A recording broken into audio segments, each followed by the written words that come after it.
It's your boy, TS. And Jamie, and welcome to the Chronicles of Podcast. The Chronicles of Bloodstock 2022. I'm Harry, I'm the drummer in Defects, and we're a metal band from all over the place.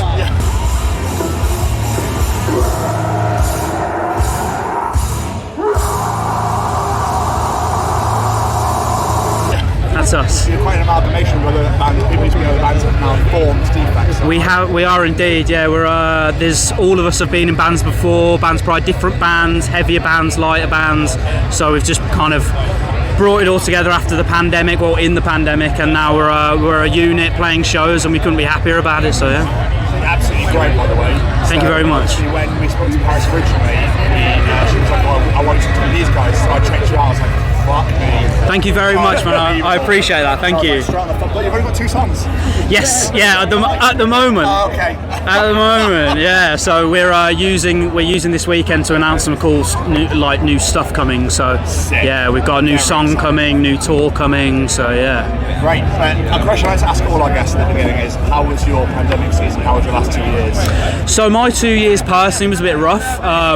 I lost my band prior to that. Like, I think it was the first time in a long time people in the industry had a chance to kind of like reflect on their lives a bit, to see if that's what they really wanted to do. And unfortunately for me and my boys, like my older band, like it just didn't work out really. So I was kind of left in a bit of a weird place really, because I'd always been in bands, I'd always toured, music was my life, you know. So when that fell apart, I was a bit like, well, what do I do now?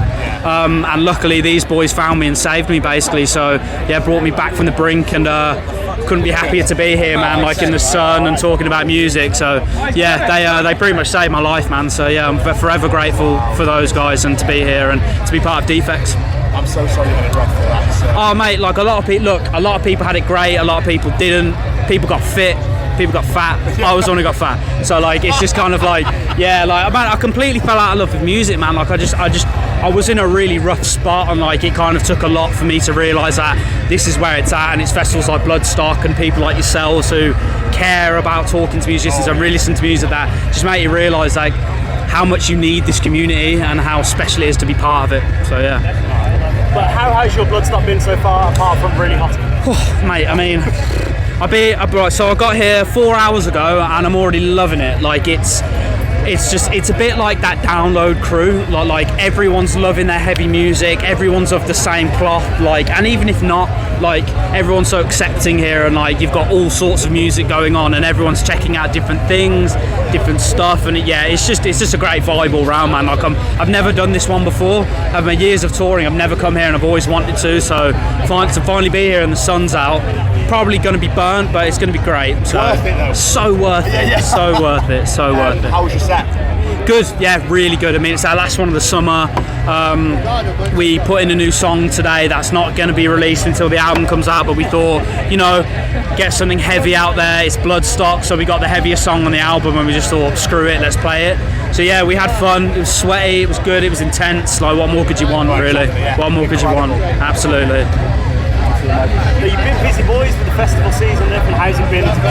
Going good? Yeah, I mean it's been going really well. I mean, we were lucky enough to tour with In Flames at the start of the year, and then who are really nice guys, really accepting of us. And then we've done like 2000 Trees, Download, like Primordial Fest and things like that. And every time we felt like it's just been a step up for us, like, and just a real learning curve. So coming out the other end of Bloodstock, and we've got like a tour that we're going to be announcing on Monday of our own headline shows.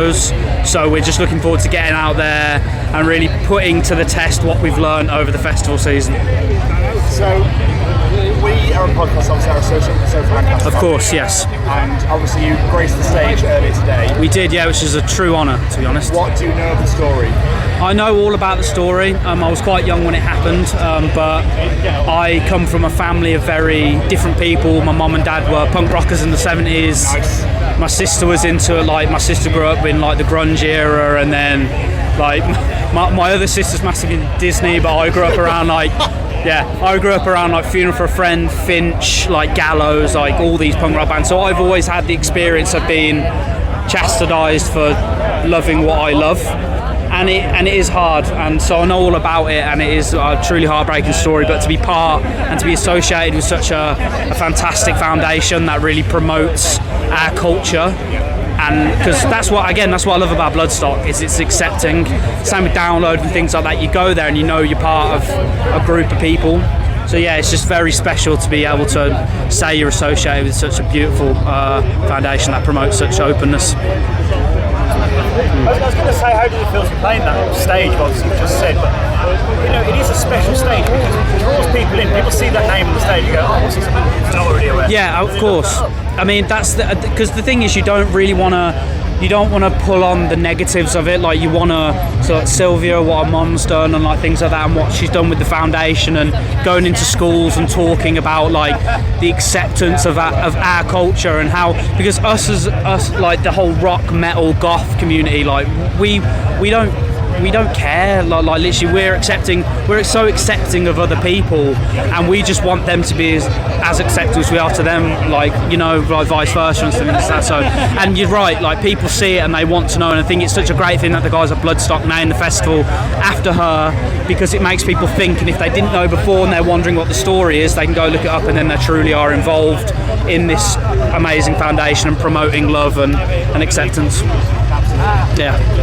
Like, the current thing they're trying to do is get people to speak up and tell their stories, because it's not classed as a hate crime, the alternative subculture, which is disgusting, which is what they're working at doing in the minute. Yeah. So it's hearing stories like that proves that it is a problem and it needs to be classed as one. It's a huge problem, man. Like, I dealt with it throughout school. I was the only kid with the long hair and the skinny jeans.